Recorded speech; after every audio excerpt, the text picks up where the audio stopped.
Hello friends, KG classes में आपका स्वागत है। आज हम आपको silk road by Nick Middleton के बारे में बताएंगे। A flawless half moon floated in a perfect blue sky on the morning we said our goodbyes. Extended bank of cloud like long French lobes glowed pink as the sun emerged to splash the distant mountain tops with a rose tinted blush. Now that we were leaving Rabu Lamu and said she wanted to give me a farewell present. On evening, I would told her through Daniel that I was heading towards Mount Kailash or to complete the Koro, and she said that I ought to get some warmer cloth after ducking back into her tent. She emerged carrying one of the long-sleeved skin coats that all the men wore. Satan sized me up as we clambered into his car. Ah yes, he declared, Drokwa, sir.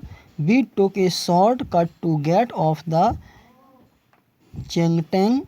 Satan knew a route that would take us southwest almost directly towards Mount Kailash. It involved crossing several fairly high mountain passes, he said, but no problem, sir. He assured us if there is no snow, what was the likelihood of that, I asked, not knowing, sir, until we get there. Flawless means without पूर्ण. To splash means pour out उड़ेलना. Ducking back means bending झुकते हुए. क्लेम्बर्ड means climbed चढ़ गए. Passes means gaps दर्रे. जिस दिन प्रातःकाल हमने विदा ली, बेदाग आधा चांद संपूर्ण नील गगन में तैर रहा था. जब सूरज सुदूर पहाड़ों की चोटियों पर गुलाबी लालमा के लिए निकला, बड़ी बड़ी फ्रेंच डबल रोटियां की तरह विस्तीर्ण बादलों के किनारे गुलाबी रंग के चमक रहे थे. अब हम राबू से चलने लगे तो लामू ने कहा कि वह मुझे विदाई का उपहार देना चाहती थी.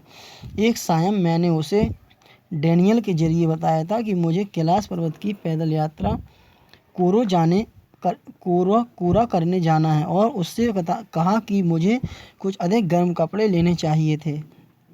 तब वह झुककर तंबू में गई और भेड़ की खाल का बना एक लंबी बाहों वाला कोट ले आई, जिसे वहाँ के सभी व्यक्ति पहनते थे. जब हम कार में चढ़े तो शैतान ने मुझे ऊपर से नीचे तक देखा और कहा, ओह हाँ. उसने घोषणा की, ड्रोकवा श्रीमान. चांगतांग को पार करने के लिए हमने एक छोटा मार्ग चुना. सैटन एक ऐसा मार्ग जानता था जो हमें दक्षिण पश्चिम की ओर से लगभग सीधे कैलाश पर्वत की ओर ले जाएगा. उस मार्ग में बहुत से पर्याप्त ऊंचे पहाड़ी दर्रे पार करने सम्मिलित हैं. वह बोला, परंतु कोई दिक्कत नहीं होगी श्रीमान. उसने आश्वस्त किया. यदि बर्फ न हुई तो उसकी कितनी संभावना है? मैंने पूछा. नहीं पता श्रीमान, जब तक हम वहाँ नहीं पहुँच जाते. From the gently rolling hill of Rabu the short cut took us across vast open plains with nothing in them except a few gazelles that would look up from nimbling arid pastures and frown before bounding away into the void. Further on, where the plains became more stony than grassy, a great herd of wild ass came into view. Satan told us we were approaching them long before they appeared. Young, he said, pointing towards a far-off pall of dust. When we drew near, I could see the herd galloping en masse, wheeling and turning in tight formation as if they were practicing maneuvers on some predetermined course. Plumes of dust billowed into the crisp, clean air. Gazelle means a type of deer, हिरण का प्रकार. Nibbling means grazing, चर रहा. Approaching means marching, बढ़ रहा. Galloping means running with leaps, सरपट दौड़ता हुआ. Maneuvers means strangums, युक्तियाँ. Billowed means flew, उड़ा.